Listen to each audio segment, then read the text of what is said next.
Welcome to the Create More Value podcast, sponsored by Fortuna Advisors, the boutique shareholder value improvement advisory firm. Create More Value is a series of conversations with senior executives, board members, investors, and other experts that have overcome challenges to create exceptional value for their companies. There are many ways to drive value, so we cover a wide range of topics. I am the host, Greg Milano, founder and CEO of Fortuna Advisors, and I hope you enjoy the conversation as much as I did.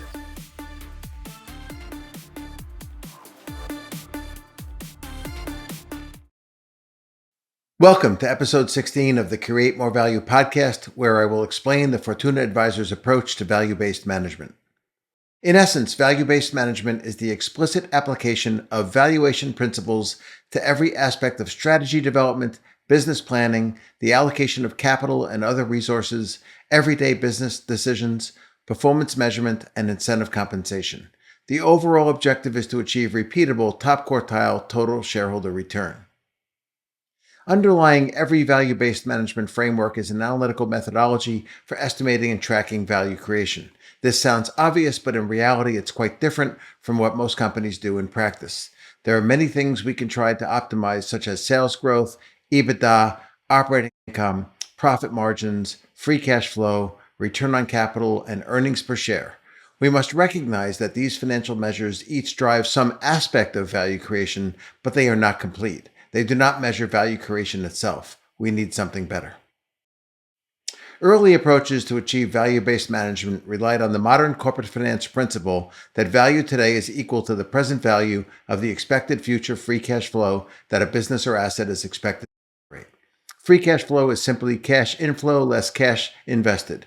For planning and decision-making, this works very well, but it does not offer a solution for periodic performance measurement, so the framework cannot instill accountability.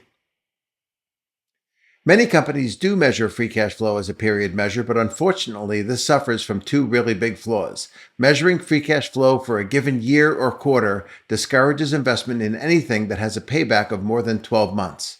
In fact, as it gets later in the year, new investments are discouraged to an increasing degree since there is a shorter and shorter time for achieving the payback and turning period cash flow positive.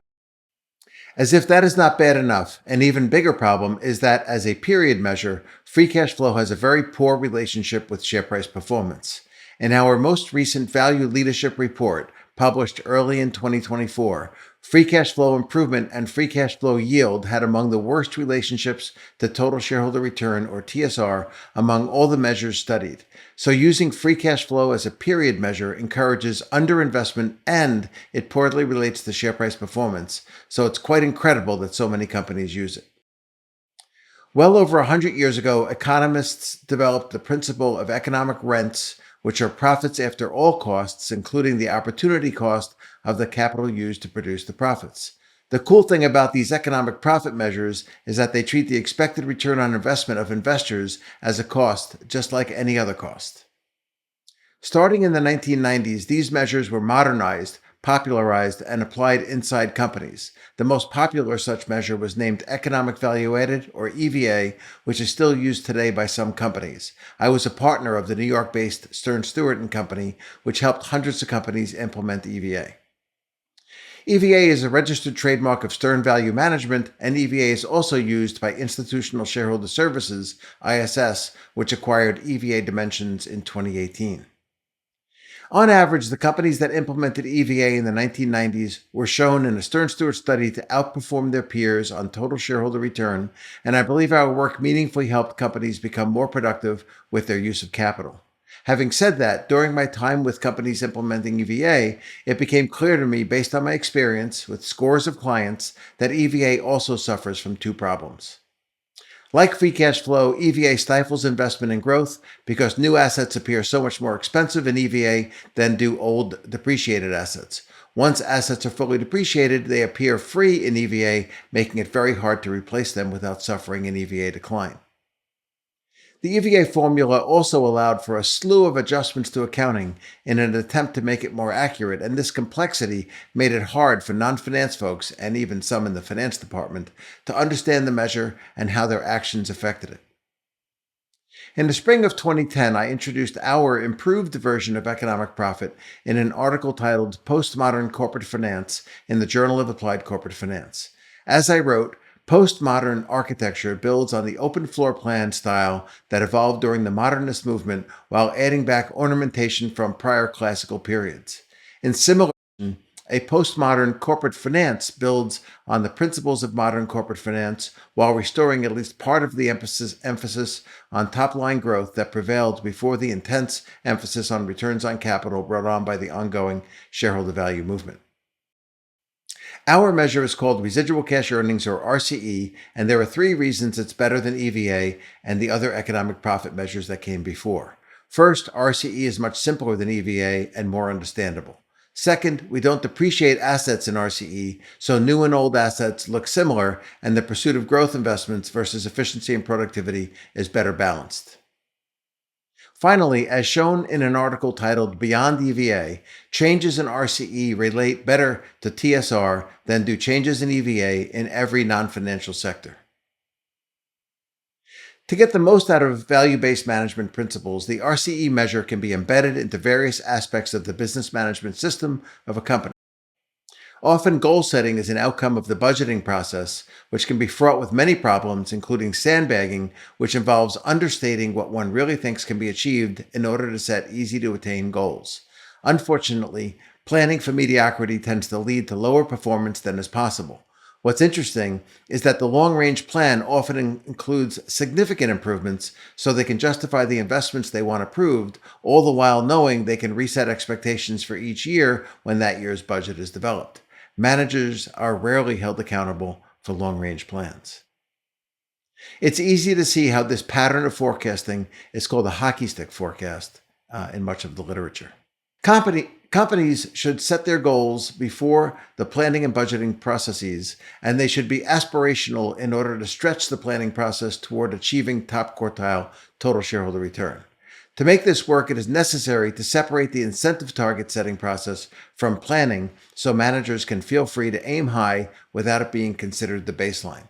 I will address a better approach to incentive targets in another episode in the future, but suffice it to say it is better to measure if value has been created or not, rather than measuring variances to a negotiated plan or budget. To improve planning and budgeting, the first step is to enter the planning process with a solid line of sight on where the company does and does not create value. A business can be evaluated on a more granular basis by product or service, by channel, by customer type, by geography, etc. And don't make the mistake of thinking gross margin or contribution margin gives much in the way of insights on value creation. Capital-intensive activities such as rail transportation and heavy manufacturing require a very high margin to create value, while capital-light activities such as software and services don't need much margin at all to create value. It is necessary to fully allocate costs and capital so value creation can be properly measured. Often, such allocations are shunned as being imperfect, but for our purposes, we don't require absolute precision. For example, if we are evaluating a portfolio of products, we often want to really step on the gas and grow the top 20% of the portfolio, which are the really big value creators, and how we allocate costs and capital is unlikely to change our mind on which are the really big value creators.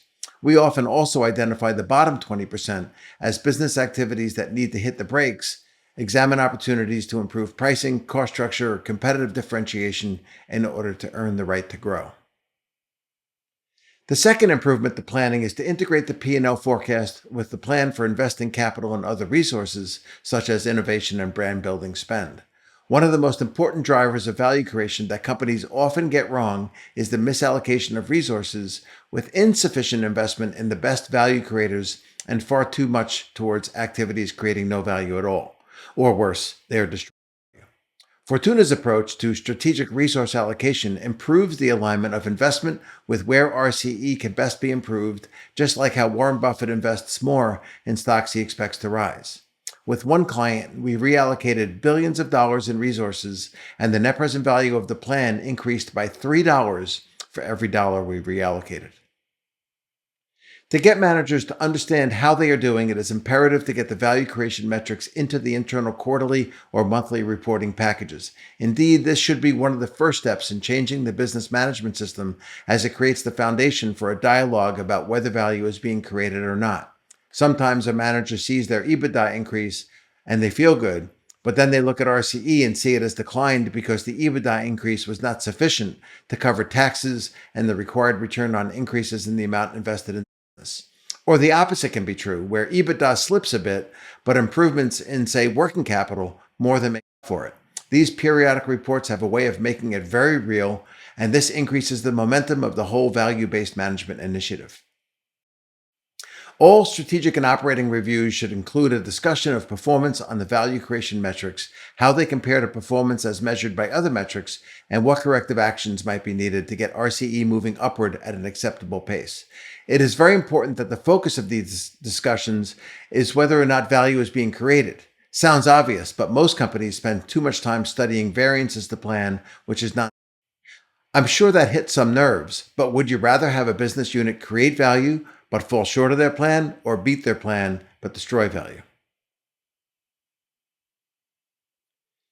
Changing the business management system in the ways described is critical to achieving a transformation toward a value-based management approach. My colleagues and I have also found that in parallel with this, it is very helpful to run periodic workshops with groups of leaders from different business units and corporate functions. We often call the people participating in these workshops a Value Creation Action Team, or VCAT.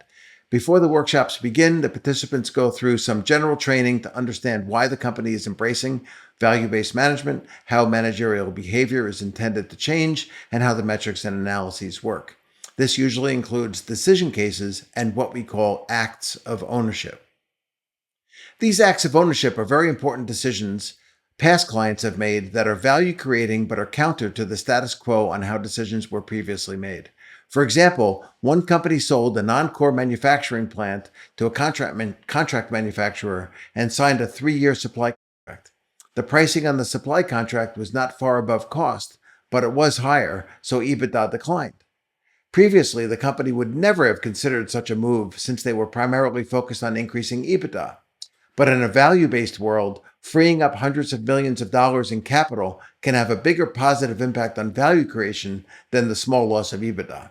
A handful of such examples, some small and tactical and others large and strategic, are used to get the workshop participants to understand what kinds of decisions to look for in their own businesses where value-based management principles can be applied. We then brainstorm key decisions they face where RCE can be used to provide a better answer. After the first workshop, we collect data to analyze decisions for them. Once they get the hang of it, we coach them on how they should apply RCE themselves. This is a great way for them to really learn in a very practical way how to apply RCE to decisions. And at the same time, this process starts to rack up some quick wins with immediate performance benefits, and these can accumulate and pay for the whole value-based management initiative. We often describe this as embracing an ownership culture where managers think and act like long-term committed owners. Years ago, my partners and I developed a list of 5 traits of an ownership culture to make it clear how people should behave in this new paradigm. These are: spend like the money is yours, extreme prioritization, willingness to fail, more doing and less talking, and it's about the long and short term. Down the road, I will do another podcast to explain these 5 traits in more detail. To conclude, it is important to keep in mind the prime objective of embracing value-based management, and that it is to improve the likelihood that the company can deliver repeatable, top quartile total shareholder return. Companies that achieve this tend to also create a lot of value for other stakeholders, including employees, customers, and the communities in which they operate. If you have questions, please contact us at info@fortunaadvisors.com. Thank you. You have been listening to Create More Value, sponsored by Fortuna Advisors, and I am your host, Greg Milano, founder and CEO of Fortuna Advisors. I hope you have enjoyed this episode. Fortuna Advisors helps companies with strategy, capital deployment, business management, corporate culture, and incentive compensation, all aimed at driving top quartile total shareholder return and the equivalent for private companies. To learn more, contact us at info@fortuna-advisors.com.